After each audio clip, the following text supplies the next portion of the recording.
एक बार व्यास जी महाराज बड़े चिंतातुर खड़े हुए थे। उसी समय श्री नारद जी महाराज पधारे।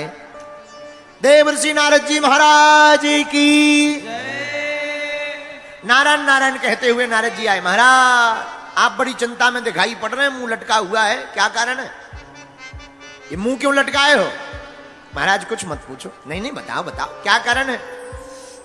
महाराज जी हमारे मन में बड़ी अशांति है, चित्त बार बार कह रहा है कुछ रह गया और ये समझ में नहीं आता क्या रह गया।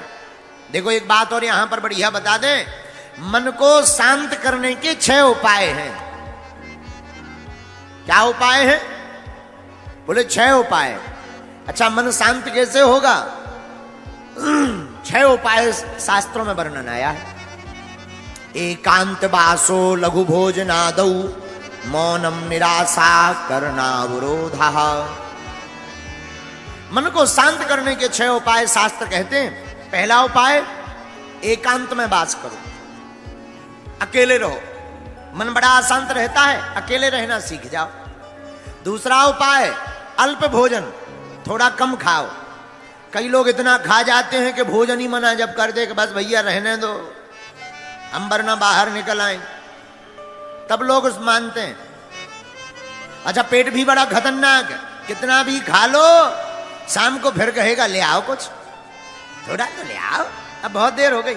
अच्छा कोई शाम को भोजन कर रहा हो तो मैंने खूब खवाओ, हाँ भाई 2 पूड़ी और लो, रसगुल्ला लो, रसगुल्ला लो, लो लो लो, थोड़ा लड्डू खाओ, मोतीचूर का लड्डू है, अच्छा लड्डू है, बस भैया बहुत हो गया, बस बस। अरे नहीं नहीं हाजमा की गोली खा लेना, एक और खाओ। सोई एक रसगुल्ला और खा लेता है और फिर पानी पीते नहीं बनता, उठते नहीं बनता, फिर तो सोच लेता अब 2 दिन तो भोजन होंगे नहीं, बहुत ज्यादा खा लिया है। लेकिन धन्य है पेट, ये पेट भी बड़ा खतरनाक है। जहां 4-5 घंटे होते हैं सोई कहता है ले आओ कचू, भैया चाय ले आओ, थोड़ा नमकीन दे दो, नमकीन। ये पेट बड़ा खतरनाक है। तो बोले क्या उपाय है मन शांति के? बोले पहला उपाय है एकांतवास, अकेले में रहो। दूसरा उपाय देखो, एक और आदत भी बड़ी खतरनाक होती है। एक सज्जन की आदत थी, रेलवे स्टेशन पर नौकरी करते थे, हमेशा रेलवे स्टेशन पर रहते थे, घर बहुत कम जाते थे। धीरे धीरे उनका रिटायरमेंट का समय आया, सोई अब बड़े खुश। बोले महाराज 6 महीने बाद अब तो रिटायरमेंट है, फिर तो कभी झांक के नहीं आना है रेलवे स्टेशन, इतने पक गए। अब 3 महीना बचे, अब तो और खुश। महाराज 3 महीना बचे, अरे बस इसके बाद तो रिटायरमेंट है, फिर बहुत आनंद लेंगे, तीर्थ जाएंगे, बढ़िया घर पे आराम से सोएंगे। 2 महीना बचे, 1 महीना बचो, धीरे धीरे रिटायरमेंट हो ही गए। अब तो जिस दिन रिटायरमेंट हुआ महाराज भगवान की कृपा से नौकरी चुक गई। घर आए 2 दिनों बाद फिर रेलवे स्टेशन।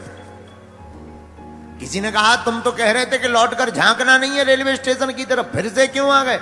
अरे बोले अब कुछ मत पूछो, घर पे नींद ही नहीं आती है, लगता है जैसे पूरा संसार उजड़ गया हो। जब लोग पो ना सुनाई पड़े, जब तक चाय चाय ले लो चाय ये ना सुनाई पड़े, नींद ही नहीं आती है घर पे। तो बोले वो रहते थे घर पर, रिटायरमेंट के बाद भी सोने आते थे रेलवे स्टेशन पर। बोलो सीताराम, जोर से बोलो। इसको क्या कहते हैं? इसको कह देते हैं आदत। क्या कहते हैं? आदत कैसे छूटेगी? पहले से ही अभ्यास करो एकांत में रहने का। तो मन की शांति के 6 उपाय। पहला उपाय एकांत वासो, एकांत वासो लघु भोजनादौ। दूसरा उपाय कम भोजन करो। कई लोग खाने के लिए जीते हैं, पर जीना किस लिए चाहिए? खाने के लिए नहीं जीना चाहिए, जीने के लिए खाना चाहिए। हाँ, और कई लोग खाने के लिए जहां दिखे सोई दे। हमारे साथ एक सज्जन रहते थे, इतना खाते थे, भगवान नहीं बचाए उनसे, खूब खाते। अच्छा खाना चाहिए ऐसा नहीं है। एक बार तो हम हनुमान जी के लिए लड्डू रखे थे, वे पूरे खा गए। हमने जब ढूंढा, हमने कहा क्यों भाई लड्डू कहां गए? बोले महाराज जी हम तो भंडारा पा गए। हमने कहा भगवान का प्रसाद तो छोड़ देते। बोलो सीताराम। तो लघु भोजनादौ, दूसरा उपाय कम भोजन करो। तीसरा उपाय क्या? मौनम, बहुत कम बोलो। कई लोग होते हैं पटर पटर बोलते ही रहते हैं। देखो अटपट लीला राम की झटपट समझ न आए, जो मन की खटपट मटे सो चटपट दर्शन हो जाए। है? बहुत कम बोलो और जो भी बोलो मीठा बोलो। कई लोग बोलते तो बहुत कम है पर ऐसी बाणी बोलते हैं कि तलवारें निकल आवे, कर्कश बाणी। देखो रामचरितमानस इसीलिए कहते हैं कि रामायण पढ़ा करो। भारत के हिंदू जिस दिन रामचरितमानस को पढ़ने लगेंगे और 100 करोड़ हिंदुओं में जिस दिन 30 करोड़ हिंदू मस्तक पर तिलक लगाकर रेलवे में, ट्रेन में, बस में नौकरी करने जाने लगेंगे, उसी दिन भारत हिंदू राष्ट्र घोषित हो जाएगा। हाँ। लेकिन बड़ी दुर्दशा है, तिलक लगाने में शर्म आती है। धन्य है और किसी को टोपी पहनने में शर्म नहीं आती, लटकाने में शर्म नहीं आती, अपन को तिलक लगाने में शर्म आती है। ये हमारे देश का दुर्भाग्य है। तिलक हमारा सौभाग्य है। विवाहित स्त्री का लक्षण क्या है? अच्छा चलो ऐसे समझो, ऐसे नहीं समझ आए भैया, जरा बेस कम करो। बताओ, जिस स्त्री की शादी हो गई उसकी निशानी क्या है? क्या निशानी है? 2 निशानी, एक मंगलसूत्र और माथे पे सिंदूर। भाई मांग भरी हो तो समझ जाते हैं इस प्लाट की रजिस्ट्री हो चुकी है। आओ आओ आओ आओ, भाई ये 2 चीजें हो तो भाई आओ।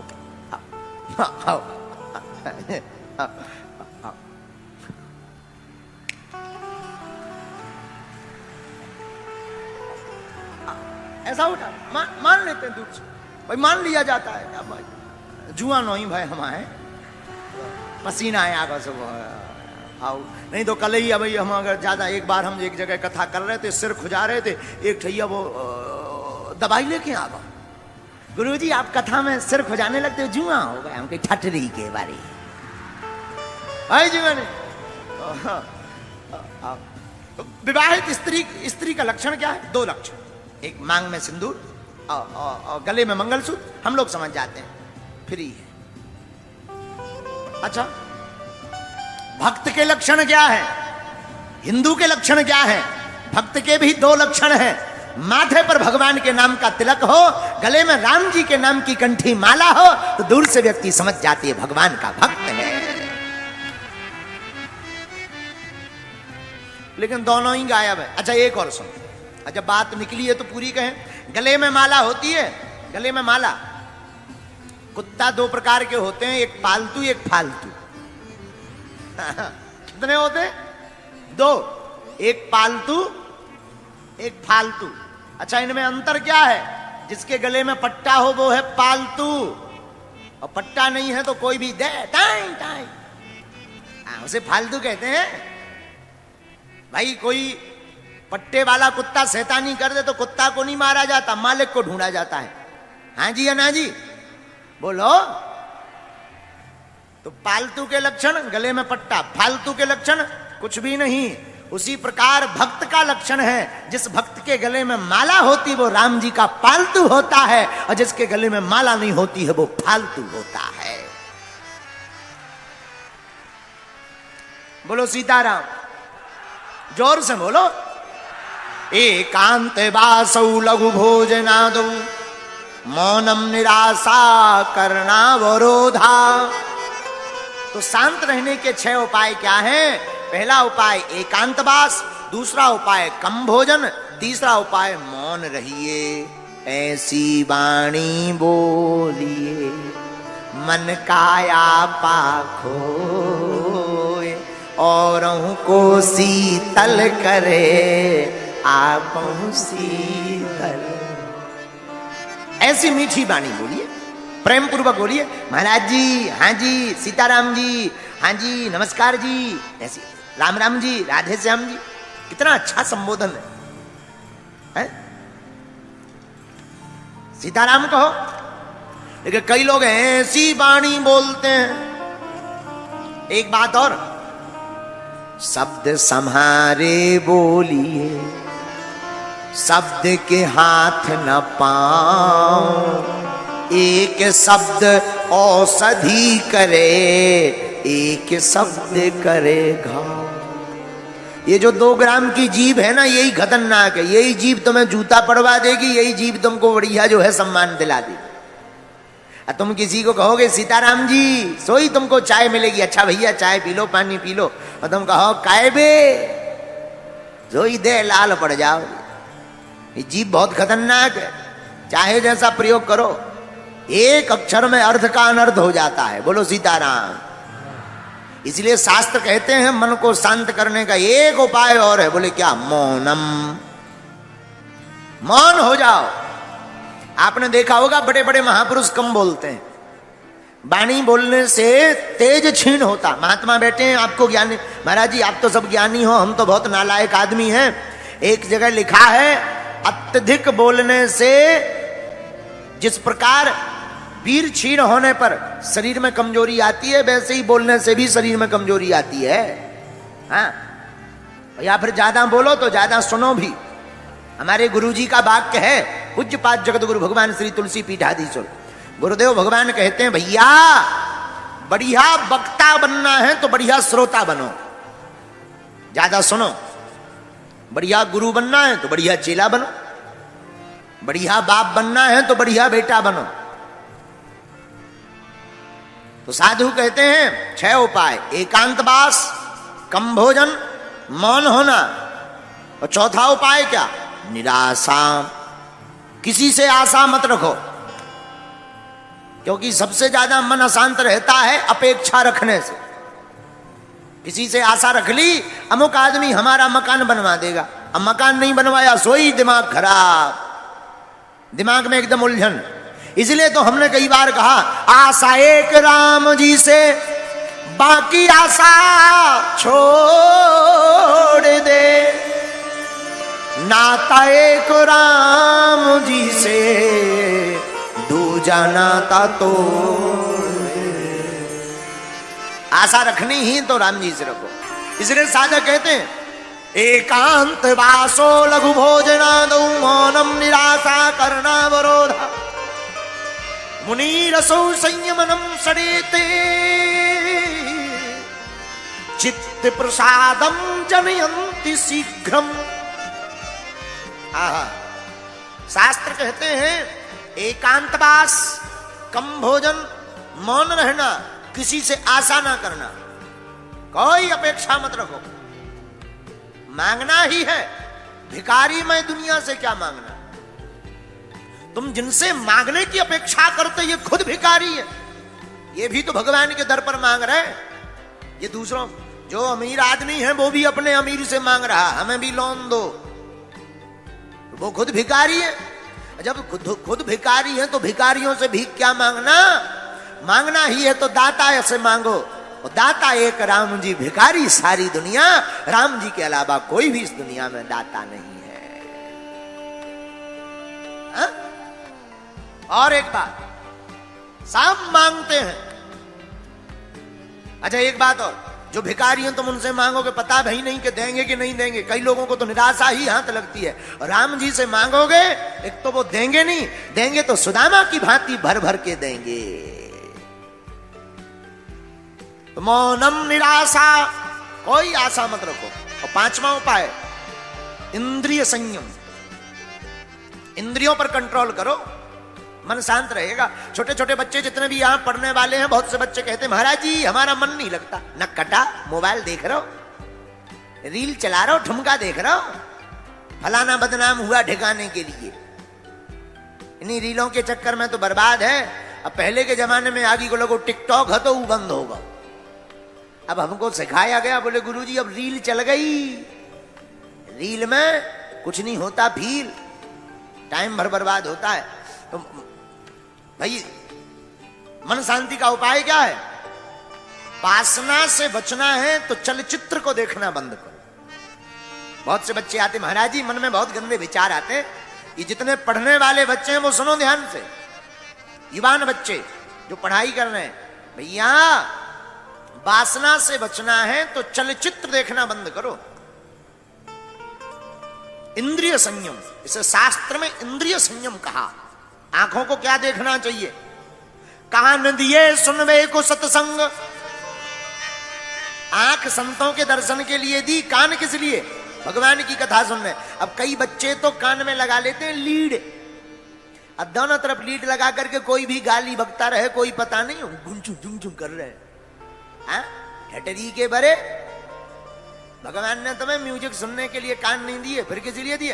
कान दिए सुनबे को सत्संग, सो जीव दई भज मोहन को।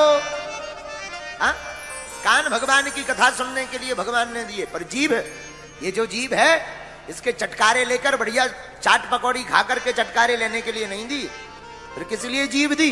जीभ दई भज मोहन को, दान के काज दिए दो हाथ। ये जो हाथ है ना, मोटरसाइकिल चलाने नहीं दिए, ना ना ना, दान के काज दिए दो हाथ, सो पामो दिए तीर्थ घूमन को। तो मन शांति का पांचवा उपाय है इंद्रिय संयम। आंखों से चलचित्र कम देखो, कानों से भगवान की कथा ज्यादा सुनो, हाथों से गुरु गोविंद के चरणों की सेवा करो। किसकी सेवा? लेकिन नए नए बच्चे तो पिटाई करके दूसरों की सेवा करते। बोलो सीताराम। इंद्रिय संयम। और छठवां क्या? प्राणायाम। प्राणायाम करो रोज, प्रातः काल उठो, सूर्योदय के पहले उठ जाना चाहिए, और सूर्योदय के पहले स्नान हो जाना चाहिए। सूर्य उदय के बाद जो स्नान करता है वो जो है राक्षस स्नान कहलाता है। कौन सा स्नान? राक्षस स्नान, उत्तम नहीं माना जाता। अब लेकिन आजकल तो लोगों का सुबह ही 10 बजे हो रहा है। पहले के जमाने में कोई अगर देर से जागे तो टेंशन होती थी कि क्या बात है, तबीयत खराब है क्या। और आज के जमाने में कोई जल्दी जग जाए, भैया पेट वेट तो ठीक है, 6 बजे ही उठ गए आज, क्या बात है? हा? बोलो सीताराम, जोर से बोलो सीताराम। हाँ, अब जो जमाना बड़ा, पहले प्रातः काल उठते थे तो कराग्रे वस्ते लक्ष्मी, कर मध्य तो सरस्वती, कर मूले तो गोविंदा, प्रभाते कर दर्शनम। प्रातः काल उठ करके माता पिता और बच्चे सब उठ करके बढ़िया हाथों को ऐसे मलते थे, कराग्रे वस्ते लक्ष्मी, ध्यान करते थे, हाथों को देखते थे, बढ़िया आंखों में लगाते थे, धरती माता को प्रणाम करते थे। प्रातः काल उठ के रघुनाथा, मात पिता गुरु ना वही माथा। लेकिन आजकल के बच्चे